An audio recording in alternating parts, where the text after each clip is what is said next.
복음 중심 8번째 시간입니다. 오늘 주제는 용서예요.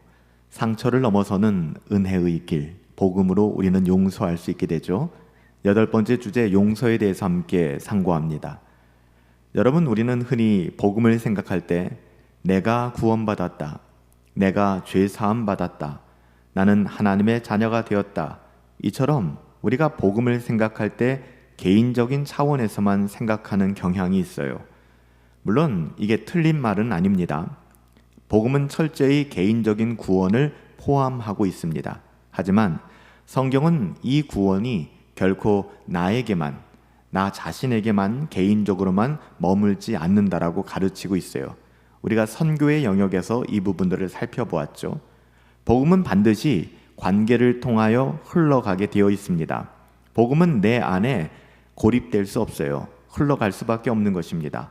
나와 하나님과의 관계에서 시작된 이 은혜는 이제는 나로부터 시작되어 이웃과의 관계, 나의 밖으로 흘러가게 되는 것입니다. 그 지경이 계속 확장되기 시작하는 것이죠. 하나님께 받은 사랑은 나를 통해 흘러가야 비로소 이 세상을 통하여 완성되게 되는 것입니다. 하나님께서 우리를 통로로, 도구로 사용하사 하나님의 사랑과 복음을 확장해 나가시는 것이죠. 마치 하나님의 사랑이 예수님을 통하여 우리에게 흘러왔듯이 이제 그 사랑은 우리를 통하여, 나를 통하여 다른 누군가에게 흘러가야 되는 것입니다. 전달되어야 한다는 것이죠. 특히 이 복음의 흐름이 가장 강력하게 드러나는 장면이 있는데요. 그게 바로 용서입니다. 오늘 주제죠. 용서. 용서는 단순한 감정의 문제만이 아닙니다. 이것은 복음이 내 안에 살아 역사하고 있다라는 가장 결정적인 증거죠. 하나님께서 나를 용서하셨기에 이제 나는 그 용서를 가지고, 나로부터 시작된 용서가 아니에요. 내가 받은 그 용서를 가지고 다른 사람들을 기꺼이 용서할 수 있게 되는 것입니다. 복음을 진정으로 경험한 사람은 반드시 그 복음이 관계 안에서 증거로 나타나게 되어 있다는 것이죠. 우리가 살아가다 보면 누구나 용서하기 힘든 사람을 만나게 됩니다. 참 어려운 주제죠. 나를 배신한 사람, 나를 욕하고 괴롭힌 사람, 혹은 나의 가족에게 깊은 상처를 안겨준 사람, 또 물리적인 어려움을 내게 주었던 사람들, 오랜 시간 동안 지속되었던 정신적인 폭력들, 이 또한 다 말로 담기조차 어려운 고통들이 각자 다 다르겠지만 우리 내면 속에 분명히 존재할 것입니다. 이런 상황 속에서 우리는 마음속에 이런 질문이 일어나죠. 하나님, 내가 하나님을 믿기는 하지만, 교회를 다니기는 하지만 이런 사람들까지도 용서해야 합니까? 하나님, 정말 용서해야 하나요? 이게 가능한가요? 여러분, 이 질문에 대해 예수님께서는 마태복음 18장에서 아주 심플하게, 그렇지만 아주 강력하게 말씀하셨습니다. 한 비유를 들어서 말씀하셨죠. 큰 빚을 탕감받은 종이 있었습니다. 그 종이 자신에게 아주 작은 빚을 지은 사람을 용서하지 않고 있어요. 마태복음 18장에 나오는 사건은 그렇습니다. 어마무시한 빚을 탕감받은 종이 있는데 그 종이 자기 자신에게 아주 적은 빚을 지은 사람은 용서하지 못하고 있는 거예요. 여러분, 이 사람의 운명은 어떻게 되었습니까? 결국 그 종은 다시 그 형벌을 되돌려 받게 됩니다. 예수님께서 이렇게 말씀하셨죠. 마태복음 18장 35절이에요. 너희가 각각 마음으로 형제를 용서하지 아니하면 나의 하늘 아버지께서도 너희에게 이와 같이 하리라. 굉장히 두려운 대목입니다. 이 말씀은 단순히 용서해야 돼, 용서하는 것이 미덕이야 라는 도덕적 명령을 넘어서는 것입니다. 이것은 복음을 진짜로 받은 사람이라면, 복음을 깊이 경험한 사람이라면 반드시 용서할 수밖에 없다는 거예요. 그가 받은 은혜가 너무 크기 때문입니다. 반드시 용서하는 사람으로 변화된다라는 주님의 선언인 것입니다. 여기는 예외가 없어요. 그만큼 우리 주님이 주신 죄 용서의 은혜는 너무나 강력한 것이기 때문에 이것은 복음을 정말로 경험한 사람이라면, 복음의 은혜를 통하여 죄 용서함을 받고 하나님의 은혜와 사랑을 깊이 경험한 사람이라면 반드시 용서하는 자리로 가게 될 것이다. 하나님께서는 거듭난 자에게 그 은혜를 주신다. 이 은혜가 없이는 복음을 안다고 할 수 없다. 주님은 이렇게 선언하시는 것입니다. 사실 용서는 인간의 본성으로는 불가능한 것입니다. 우리는 눈에는 눈, 이에는 이, 이게 훨씬 더 빠른 사람들입니다. 사람은 보복하려는 본능을 가지고 있고요. 자기를 방어하려는 본능이 있기 때문에 누군가 나를 해하면 그를 미워하고 그에게 거리를 두고 싶어집니다. 이것이 인간의 본능이죠. 타락한 본성입니다. 그런데 복음은 우리에게 전혀 다른 방식을 요구합니다. 전혀 다른 방식을 이야기하고 있어요. 복음의 언어는 전혀 다릅니다. 복음은 우리가 하나님께 죄 지은 가해자임을 인정하라고 얘기합니다. 즉 우리가 피해자가 아니라는 것이죠. 피해자 코스프레를 하지 말라는 것입니다. 우리는 가해자라는 거예요. 하나님께 죄를 지은 가해자임을 인정하라고 합니다. 그럼에도 하나님은 피해자이신 자신이 먼저 우리를 향하여 다가오셨잖아요. 성경이 그것을 이야기하고 있고 복음이 그것을 우리에게 증거하고 있잖아요. 로마서 5장 8절에 보면 우리가 아직 죄인 되었을 때, 그러니까 우리가 피해자 코스프레를 하면 안 돼요. 우리는 죄인이었고 우리는 가해자입니다. 우리가 가해자로서 하나님의 아들을 십자가에서 죽게 만들었다는 사실을 인정하라는 거예요. 그렇게 우리가 죄인이었을 때, 아직 죄인이었을 때 그리스도께서 우리를 위하여 죽으심으로 하나님께서 우리에게 대한 자기의 사랑을 확증하셨느니라. 그 사랑을 누리고 경험하는 것이 우리들이라는 거예요. 우리는 피해자가 아니라 우리는 가해자라는 것입니다. 그 무엇으로도 해결할 수 없는 가해자. 여러분, 이 복음을 우리가 이해하게 된다 그러면 우리는 용서받을 자격이 없던 내게 먼저 다가오신 그 하나님의 은혜를 기억해야만 합니다. 항상 기억해야만 합니다. 그리고 성령께서 그 은혜를 우리 마음속에서 심어주시고 또 그것을 조명해 주실 때 마침내 우리에게 행한 그 작은 일들이라고 하고 싶어요. 작은 일들 하나하나 용서가 가능해지는 것입니다. 우리는 피해자가 아니에요. 가해자인 것이죠. 여기서 우리가 조심해야 될 것이 있습니다. 용서라고 하는 것은 상대방의 회개의 여부와 상관없이 내가 먼저 베푸는 호의, 은혜이지만 관계의 회복은 달라요. 그 사람과 나와의 관계의 회복은 상대편의 회개가 있을 때 비로소 가능해지는 것입니다. 즉 상대방이 회개하든 회개하지 않든 우리에게 필요한 것은 용서하는 것이고요. 그와의 관계가 회복되기 위해서는 그의 회개가 따라와야 한다는 것입니다. 고린도후서 5장 19절부터 20절까지의 말씀에 보면 하나님께서 먼저 우리에게 화해를 시도하시고 우리에게도 화목하게 하는 직분을 주셨다라고 말하죠. 하나님은 죄인인 우리에게 먼저 손을 내미셨지만 우리의 회개가 없이는 그 화해가 완성되지 않는다는 것입니다.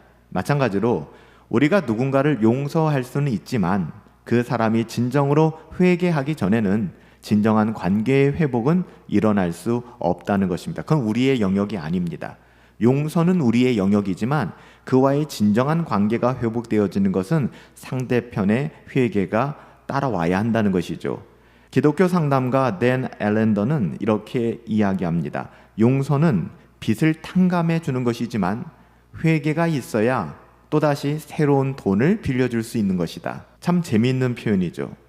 그러니까 용서라고 하는 것은 그 사람이 나에게 했던 모든 것들을 원점으로 되돌리는 것이지만 그 사람이 그것을 받아들이고 회개해야, 돌아서야 새로운 관계가 형성될 수 있다는 것입니다. 그러니까 용서는 우리의 몫이에요. 하지만 그와의 관계가 회복되기 위해서는 그 사람의 회개가 따라와야 한다는 것입니다. 우리는 복음 안에서 상대방의 회개를 기다리며 먼저 용서를 선언하는 사람들이 되라는 것입니다. 이게 맞아요. 그리고 회개의 열매가 맺힐 때 우리는 알 수 없으나 하나님이 은혜를 주셔서 그에게 돌아볼 수 있는 은혜와 회개의 열매를 맺게 하실 때 하나님이 맺게 하시는 화해의 열매의 자리를 우리가 서로 누릴 수 있게 되는 것이죠. 우리가 그것을 기대하고 소망하는 거예요. 우리는 항상 이처럼 용서라는 이 문제를 다룰 때 가장 근본적으로는 내가 하나님 앞에 끝없는 가해자임을 깨닫는 것이고요. 내게 어떤 은혜가 있는지를 헤아려 보는 것입니다. 비로소 우리는 그 은혜를 알게 될 때 그 누군가를 용서할 수 있게 되는 것이고 또한 이 용서는 상대방이 어떠한가는 상관이 없는 거예요. 하지만 그와의 관계 회복은 그의 회개가 따라오게 될 때 참된 회복을 누리게 되는 것이고요. 그 영역은 우리의 영역이 아니기 때문에 우리 하나님께 구하고 바라고 그날을 소망하며 그렇게 살아가게 되는 것이죠. 그렇다면 용서를 가로막는 가장 큰 이유는 무엇일까요? 그 중에 하나는 저 사람의 죄는 너무 크다라고 생각하기 때문에 그래요. 우리의 어떠함을 바라보는 게 아니라 나는 피해자라 생각하는 것이고, 그러니까 나를 끝없는 피해자라고 생각하는 것이고, 저 사람의 죄는 너무 커라는 생각에 사로잡혀 있는 것입니다. 우리는 흔히 이렇게 얘기합니다. 내가 이런 일까지 당했는데 저 사람을 내가 어떻게 용서할 수 있어? 저 정도의 잘못은 반드시 대가를 받아야 돼. 치러야 돼. 그게 당연한 거야. 그게 마땅한 거야. 그런데 복음은 이렇게 얘기합니다. 너는 거룩하신 하나님 앞에서 더 큰 죄인이었다. 여러분, 이것을 깨달을 수 있는 것이 은혜입니다. 너는, 바로 우리 자신을 향하여 이야기하는 것이죠. 너는 거룩하신 하나님 앞에서 더 큰 죄인이었다. 그럼에도 불구하고 하나님은 너를 용서하셨다. 여러분, 여기서 끝나는 겁니다. 여기서 우리의 영혼이 녹을 수밖에 없는 거예요. 내가 미워하고 내가 이런 일까지 당했는데 저 사람 어떻게 용서할 수 있어? 하지만 그 어떤 죄보다도 나는 더 끔찍한 죄인이라는 사실이 깨달아지게 되는 것이죠. 그럼에도 불구하고 하나님은 나를 용서하셨어요. 복음을 진심으로 아는 사람은 자신의 죄가 얼마나 무서운 것인지, 무거운 것인지를 너무나도 잘 알게 됩니다. 깨닫게 되는 것이죠. 내 죄가 예수님을 십자가에 못 박을 만큼 크다는 것을 깨닫는 순간 다른 사람의 죄는 그보다 더 클 수 없다는 고백이 터져 나오게 되는 것입니다. 십자가 앞에 설 때 우리는 비로소 이렇게 말할 수 있어요.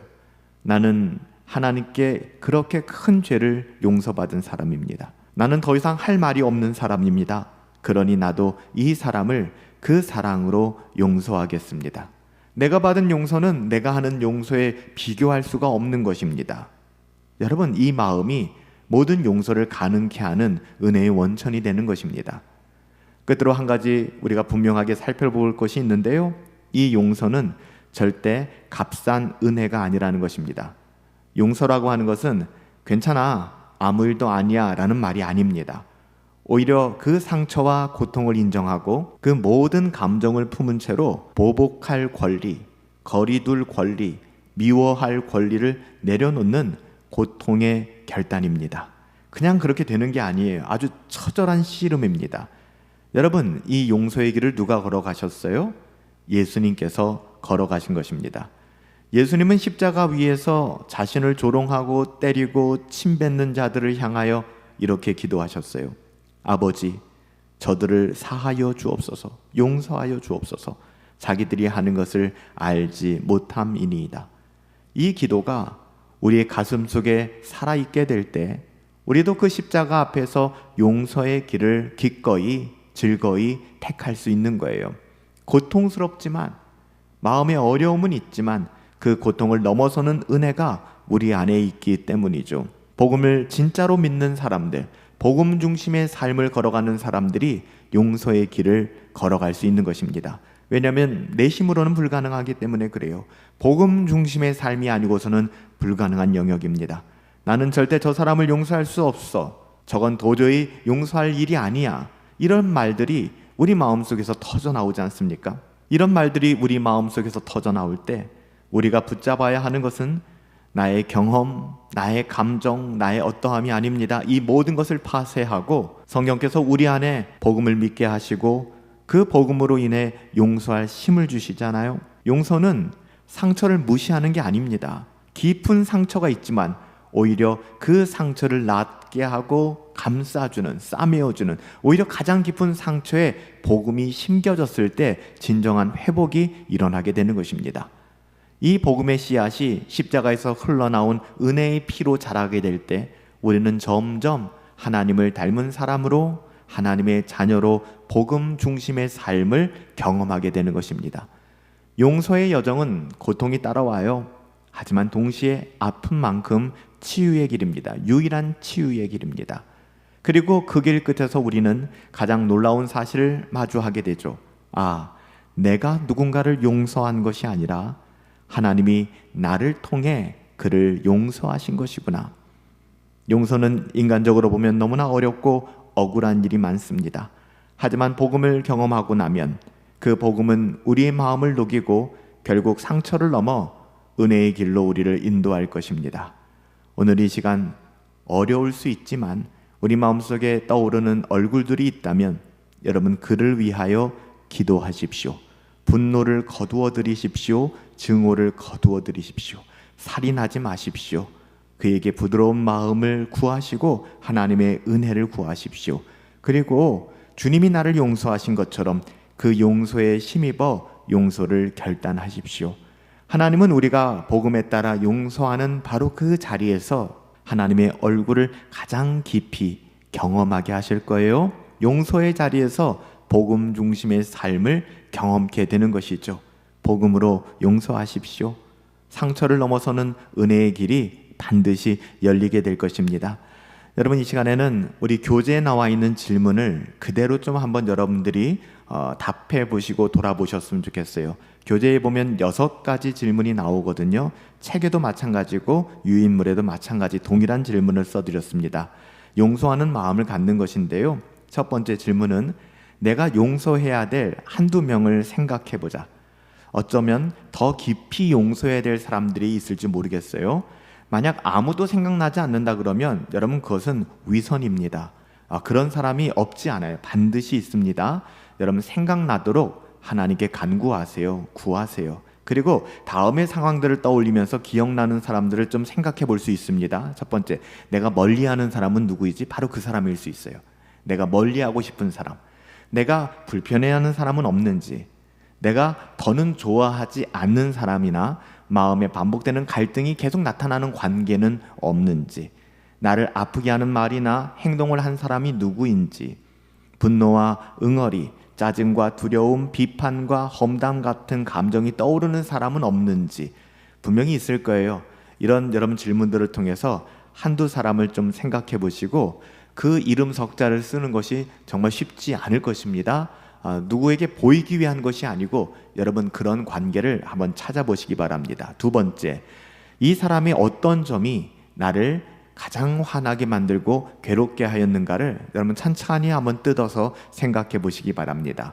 세 번째, 그 상황에 어떤 불이한 측면이 있었는지, 내가 받아들일 수 없는 어떤 영역이 있었기 때문에 우리가 그를 미워하고 용서할 수 없게 되었는지를 한번 확인해 보라는 것입니다.